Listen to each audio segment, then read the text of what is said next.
네, 오늘 본문 말씀을 가지고 다른 복음은 없다라는 제목으로 함께 말씀을 나누겠습니다. 따라서 합시다.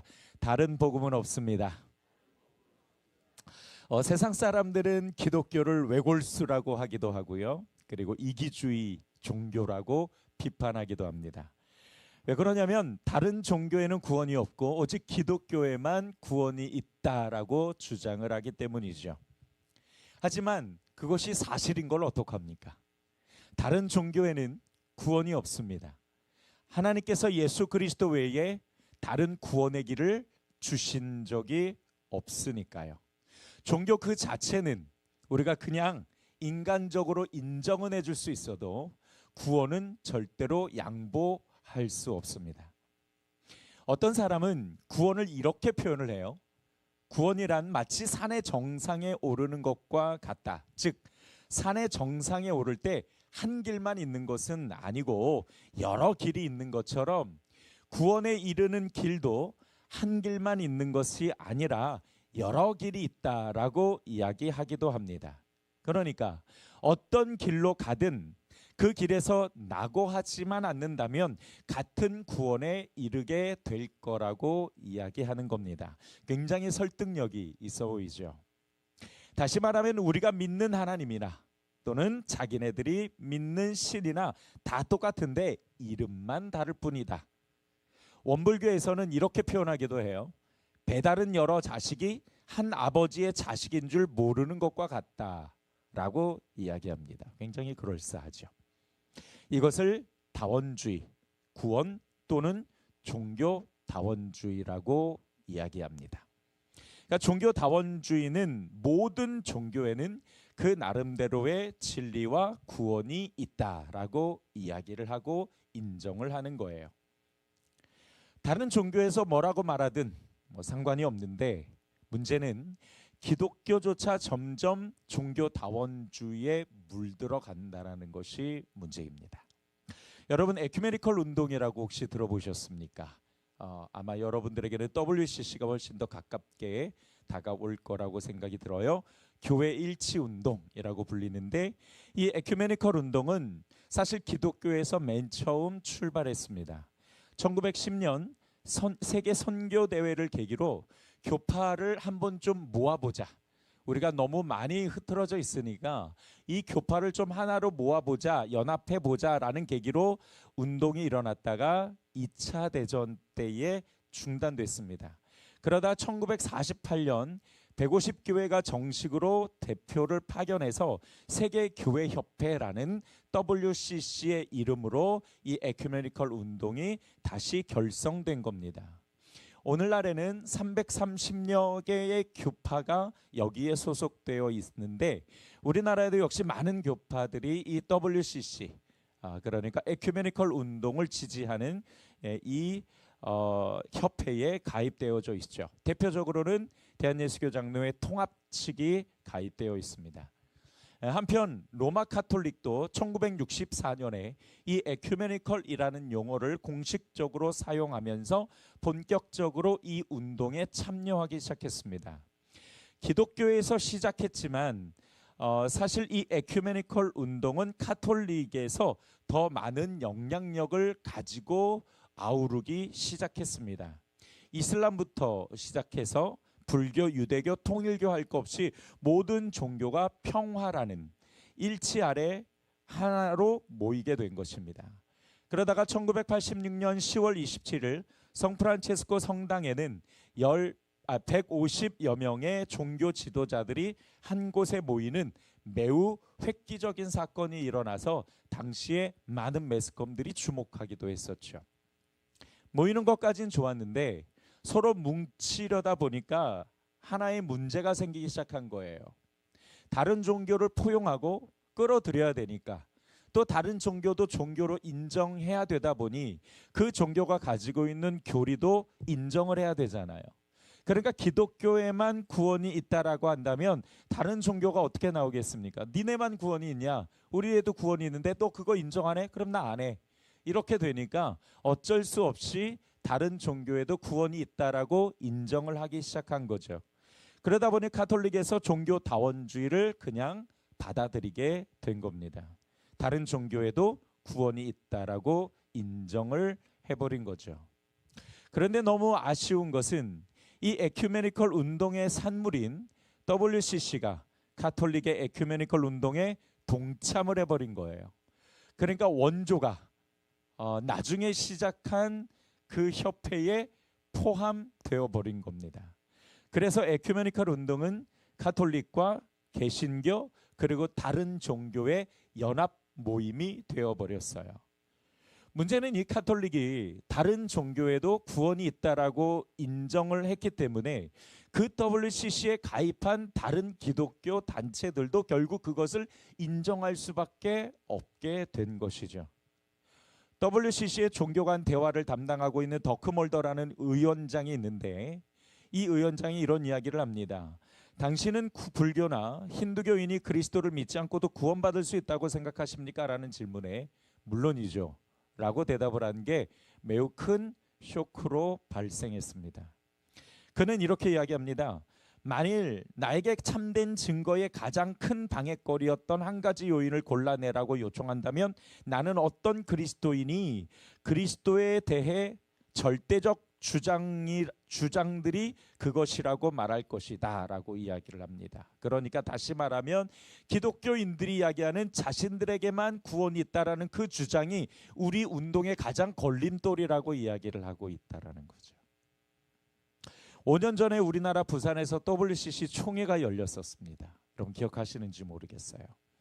그래서 찬성하는 통합 측과 또 반대하는 기독교 측의 주장이 매우 엇갈리고 서로 많은 갈등이 야기되기도 했죠.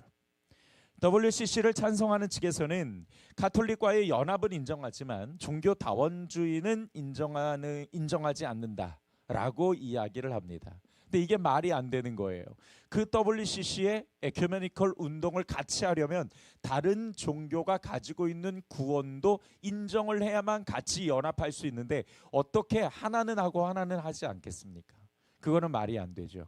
그래서 통합 측 어떤 목사님이나 또는 어떤 성도들 중에서는 이 WCC 가입에서 탈퇴해야 된다라고 매우 주장하고 또 실제로 탈퇴를 한 교회들도 없잖아 있습니다. 반대하는 입장에선 한국이 정체성을 분명히 한다고 해도 WCC 자체가 이 다원주의를 인정하는 이상 매우 위험한 것이다 라고 이야기를 해요. 그러니까 WCC 문제가 워낙 복잡해서 사실은 제가 다 설명드릴 수는 없지만 저 또한 분명하게 이 WCC를 반대하는 입장이고요. 우리 교회가 소속된 기아 성도 역시 반대 입장입니다. WCC 의도가 아무리 좋다라고 이야기를 해도 그 실체가 종교 다원주의를 인정하는 이상 이것은 결코 바람직하지 않는다라고 여러분도 같이 마음을 모아 주셔야 합니다. 종교 다원주의는요, 오늘 본문에서 말씀하시는 바로 다른 복음과 같은 겁니다. 지난주에도 말씀을 드렸지만 이 갈라디아 교회에 거짓 교사들이 침투해서 예수 그리스도를 믿는 것만으로 의롭게 되는 것이 아니라 율법을 온전히 지켜야만 의롭게 될 수 있다라는 거짓 복음, 즉 다른 복음으로 성도들을 혼란하게 하고 그리고 그들의 참 복음을 흔들어 놓았습니다. 이 거짓 교사들은 바울 사도가 전한 진짜 복음을 버리게 하고 가짜 복음을 받아들이도록 했던 것이죠. 근데 여러분 이것이 바로 사탄의 전략입니다.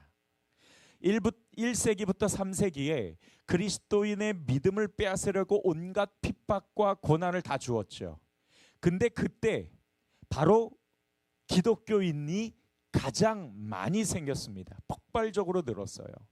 도저히 사단이 감당할 수 없으니까 그 다음 단계로 쓰는 회유책이 바로 이 다른 복음이었습니다. 철학, 이성, 인본주의, 세속주의, 다원주의, 매스컴 등 사탄은 온갖 다른 복음을 다 쏟아내놓고 우리 그리스도인들을 속이고 있는 것이죠. 사탄은 그렇게 이야기합니다. 예수 그리스도 믿어라.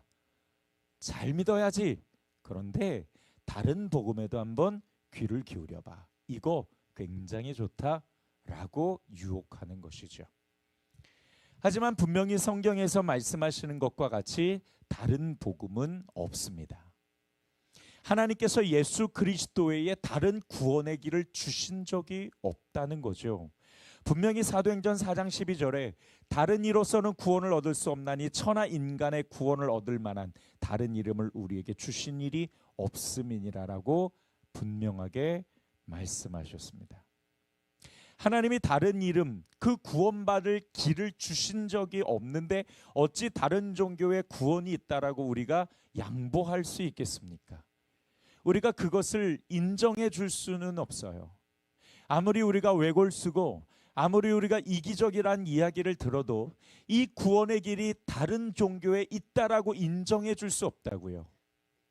앞서 말씀드렸듯이 우리가 다른 종교를 그냥 우리가 인격적으로 그래 그럴 수 있지라고 이야기할 수는 있어도 여러분 구원에 대해서는 결코 양보해서는 안 되는 것입니다. 하지만 사람이 만든 종교에 구원이 있다라고 주장하는 그들의 이야기는 사실 우리 그리스도인들에게는 굉장히 공격적이죠. 오히려 우리가 나쁜 사람들 같은 그런 느낌도 들게 합니다. 그런데 여러분, 기독교가 외골수일 수밖에 없고 이기적일 수밖에 없는 건 그거는 우리의 뜻이 아닙니다. 그거는 우리의 주장이 아니죠. 그거는 전적으로 하나님이 결정하신 거고 그거는 결코 하나님께서 우리에게 주신 뜻이기 때문에 우리가 다른 것을 받아들일 수가 없고 받아들여서도 안 되는 겁니다. 그러기에 종교 다원주의를 인정하는 것은 곧 하나님의 말씀을 부인하는 것과 같은 거예요. 여러분, 지금 교회 안에서도요, 사실은 복음을 변질시키고 말씀을 타협하려는 교묘한 술수들이 참 많습니다. 우리가 느끼기도 하고 또 그렇지 못하기도 하지만 사실 우리 주위에 가만히 눈을 뜨고 보면은 굉장히 많은 교묘한 술수들이 우리로 하여금 말씀을 타협하게 하려 하죠. 복음이 봉사로 대체되고 하나님의 말씀이 좋은 이야기로 대체되는 시대입니다. 다른 복음, 사실은 그거는 다른 데에 있는 것만이 아니라 불교에도 있고 이슬람에도 있고 통일교에도 있지만 사실은 우리 기독교 안에도 하나님의 말씀을 왜곡시키면서 나름대로의 판단과 기준으로 나한테 좋은 것만 골라내는 것, 그것도 역시 다른 복음이 될 수 있다는 것이죠. 다른 복음을 뭐라고 정의하면 좋을까요? 여러분, 다른 복음의 정의는 오늘 본문 10절에서 우리에게 말씀을 해주시고 있습니다. 우리 같이 한번 읽어보겠습니다. 시작. 이제 내가 사람들에게 좋게 하랴 하나님께 좋게 하랴 사람들에게 기쁨을 구하랴 내가 지금까지 사람들의 기쁨을 구하였다면 그리스도의 종이 아니니라. 다른 복음의 특징은 뭐냐면은 하나님을 기쁘시게 하는 게 아니라 누구를 기쁘게 한다고요? 사람을 기쁘게 한다고요. 다시 말하면 사람을 만족시키는 소리라는 뜻입니다. 하나님의 말씀을 왜곡해서 사람의 편한 대로 편협하게 적용하고 편협하게 행동하게 만드는 것입니다. 사람만 기쁘게 만드는 것, 그것이 바로 다른 복음의 정체인데요. 이 부분을 말라기서 2장 9절에서도 이야기해 주시고 있는데 우리 같이 한번 읽어보겠습니다. 우리 자막에 있으니까 자, 이제 여러분 눈을 좀 크게 뜨시고 우리 함께 읽어보겠습니다. 시작. 너희가 내 뜻을 따르지 않고 율법 문제를 취급하는 데 있어서 편파적이었으므로 나도 너희가 모든 백성 앞에서 멸시와 천대를 받게 하였다. 자, 말씀 좀 그대로 띄워주세요. 여기서 중요한 단어가 뭐냐면 편파적이라는 겁니다. 하나님께서 주신 그 율법을 가지고 이 이스라엘 사람들 또는 서기관들 또는 유대 지도자들이 자기 중심적으로 편파적으로 해석해서 적용하게 되었던 거죠. 그 결과가 뭡니까? 하나님의 멸시와 천대를 받게 한 것이 결과입니다. 즉 하나님께서 버리셨다라는 거예요. 하나님의 말씀을 편파적으로 자기중심적으로 인간적으로 해석하고 적용해 버리면 그거는 하나님의 뜻과 너무 거리가 멀어지는 겁니다. 여러분, 우리가 신앙생활 하다 보면 때로는 현실적인 문제로 또는 상황과 여건이 안 된다는 이유로 또는 내 생각과 다르다는 이유로 하나님의 말씀을 잘못 해석하고 내가 좋은 대로만 행하는 경우가 없지 않아 있어요.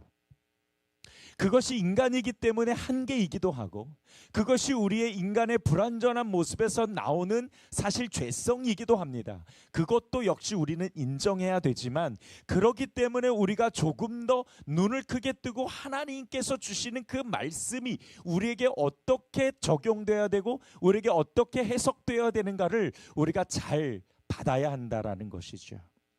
하나님은 현실적으로 불가능해 보이면 안 해도 된다라고 말씀하신 적이 없죠. 적당히 편안하게 할 만큼만 하면 된다라고 말씀하신 적이 없어요. 그런데 우리는 늘 그 마지노선에 걸려 있어요. 그리고 그것을 가지고 우리는 굉장히 합리화하면서 우리 스스로를 낙관시키죠. A.W. 토저가 이야기했던 것처럼 기독교는 솜사탕처럼 입안에서 살살 녹는 것이 아닙니다.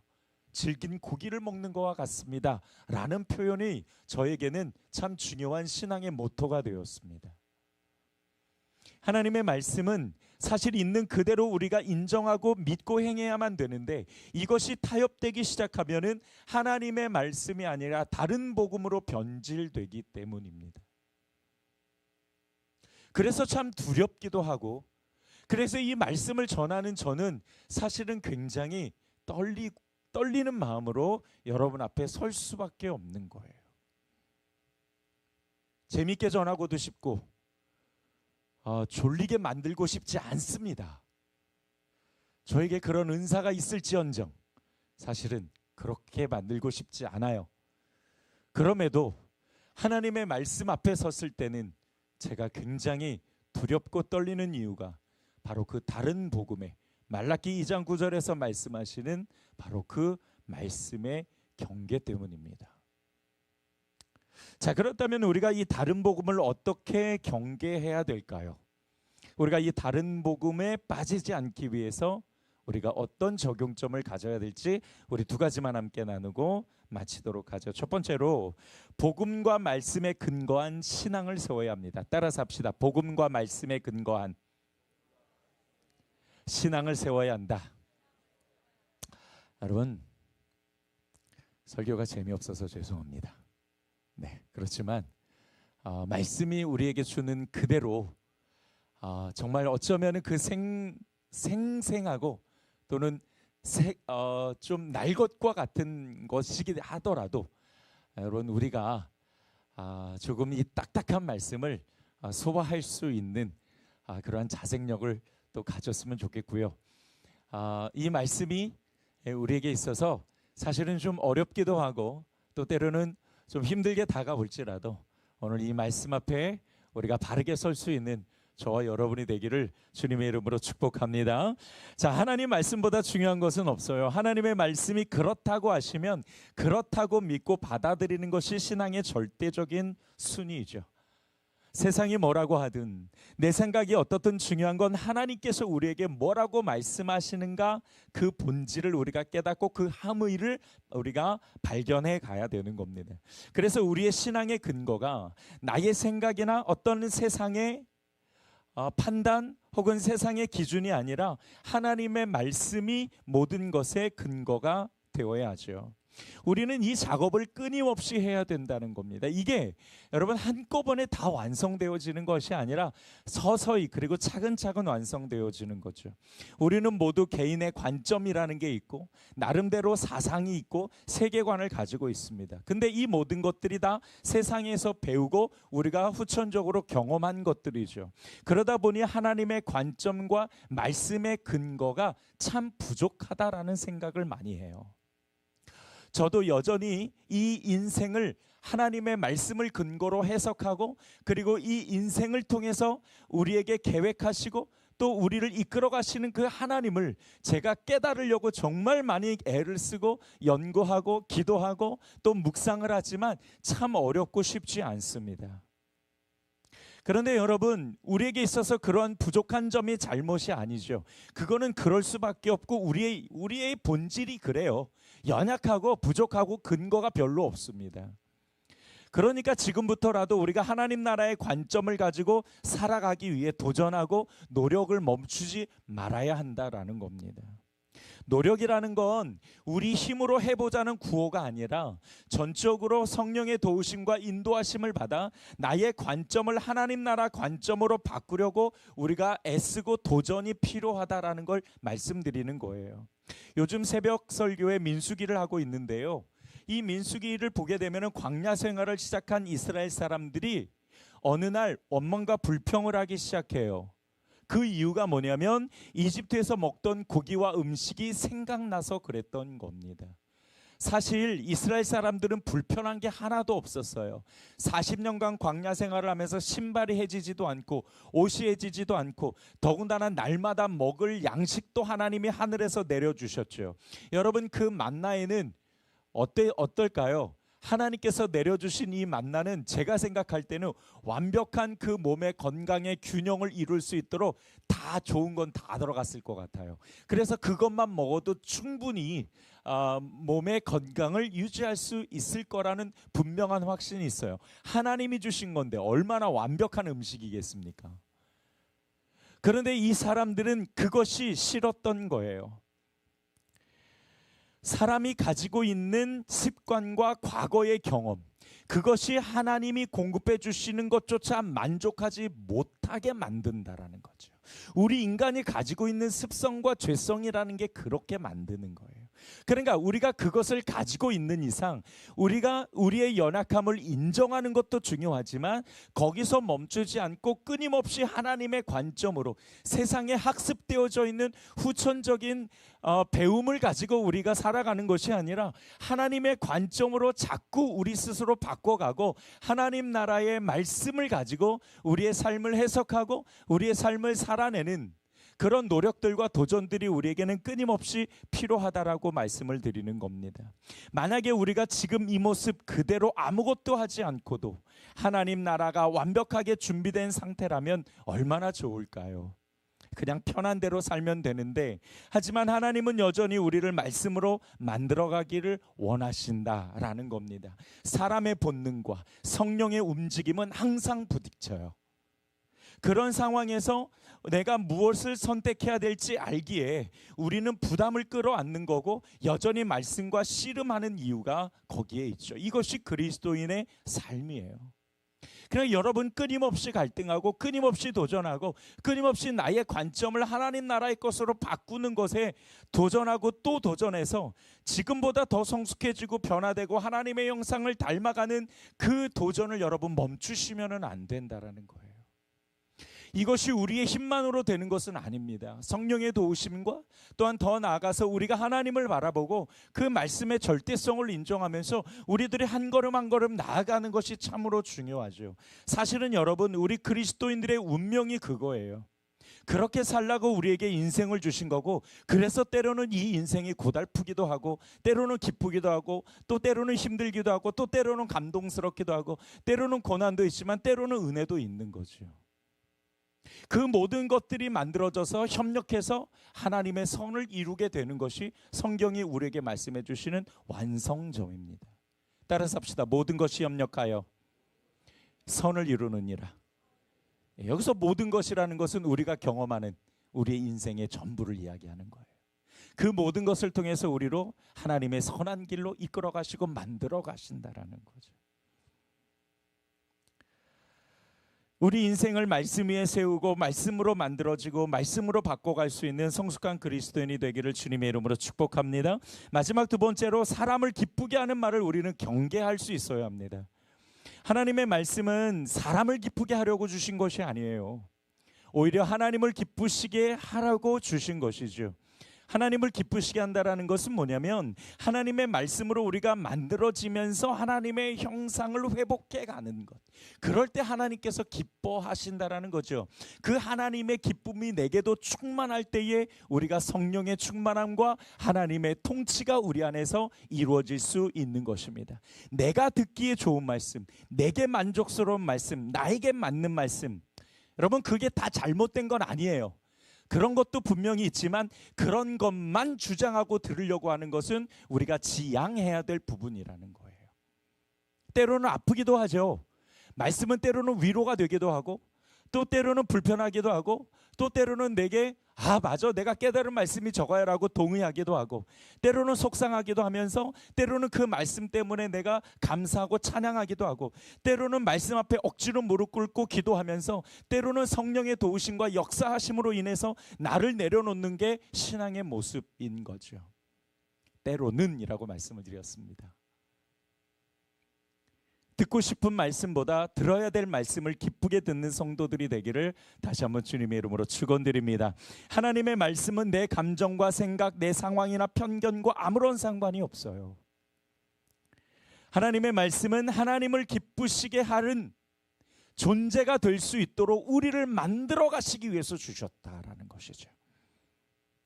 그렇기 때문에 어쩌면 그 말씀은 우리를 기쁘게 하는 것보다는 사실 우리에게 더 불편하고 어렵게 할 때가 많다는 거죠. 그러나 그것으로 우리가 하나님의 말씀으로 만들어지고 그 말씀 아래 존재할 때의 하나님의 통치가 우리에게 이루어지고, 그 하나님의 통치가 이루어졌을 때 바로 이 땅에서 하나님 나라가 실현될 수 있다라는 겁니다.